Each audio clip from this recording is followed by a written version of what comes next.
Hello বন্ধুরা, কেমন আছেন সবাই? আশা করি সকলে ভালো আছেন।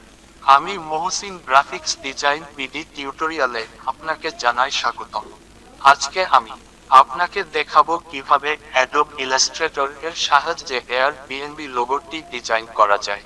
তো বন্ধুরা, আপনি যদি আমার চ্যানেলে নতুন হয়ে থাকেন তাহলে চ্যানেল সাবস্ক্রাইব করে রাখবেন এবং পাশে থাকা বেল আইকন ক্লিক করে রাখবেন যাতে আপনি আমার নতুন নতুন টিউটোরিয়াল পেয়ে যান সবার আগে।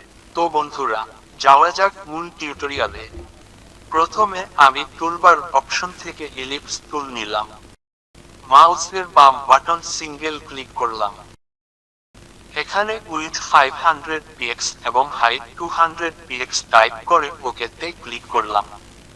স্টক সাইজ 2 পিটি দিলাম এবং কালার অপশন থেকে স্টক কালার চেঞ্জ করলাম। টুলবার অপশন থেকে ডাইরেক্ট সিলেকশন টুল নিলাম। এই এনকোর পয়েন্ট সিলেক্ট করে এডিট মেনু থেকে ক্লিয়ার ক্লিক করলাম। অবজেক্ট সিলেক্ট থাকা অবস্থায় রোটেট টুলের উপর ডাবল ক্লিক করে রোটেট অপশন পাওয়া গেল। রোটেট অপশনে অ্যাঙ্গেল 40 ডিগ্রি রেখে প্রিভিউ চেক করে ওকেতে ক্লিক করলাম।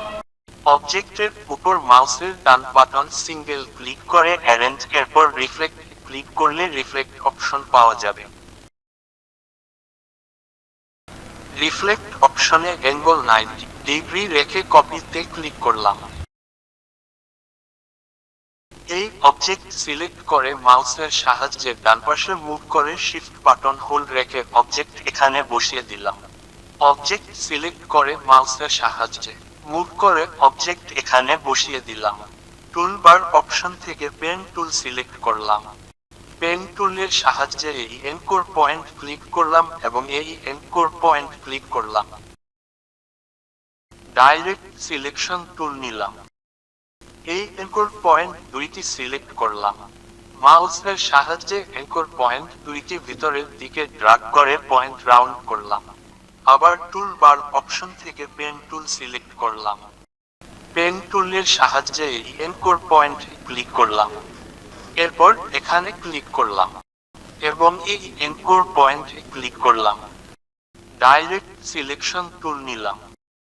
এই এনকোর পয়েন্ট সিলেক্ট করলাম। মাউসের সাহায্যে এনকোর পয়েন্ট ভিতরের দিকে ড্রাগ করে পয়েন্ট রাউন্ড করলাম। আবার ডাইরেক্ট সিলেকশন টুল নিলাম।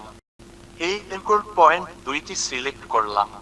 মাউসের সাহায্যে এনকোর পয়েন্ট দুইটি ভিতরের দিকে ড্রাগ করে পয়েন্ট রাউন্ড করলাম। এখানে ডাইরেক্ট সিলেকশন টুলের সাহায্যে সিলেক্ট করে কর্নার রাউন্ড করলাম।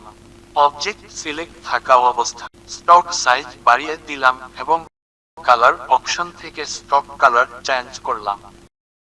এভাবে আমরা অ্যাডোব ইলাস্ট্রেটরের সাহায্যে একটি লোগো ডিজাইন করে নিতে পারি।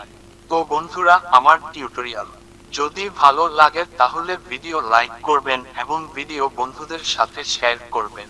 টিউটোরিয়াল বুঝতে যদি কোনো সমস্যা হয় তাহলে কমেন্ট বক্সে কমেন্ট করে জানাবেন। আমার পরবর্তী টিউটোরিয়াল দেখার আমন্ত্রণ রইল। ধন্যবাদ সবাইকে।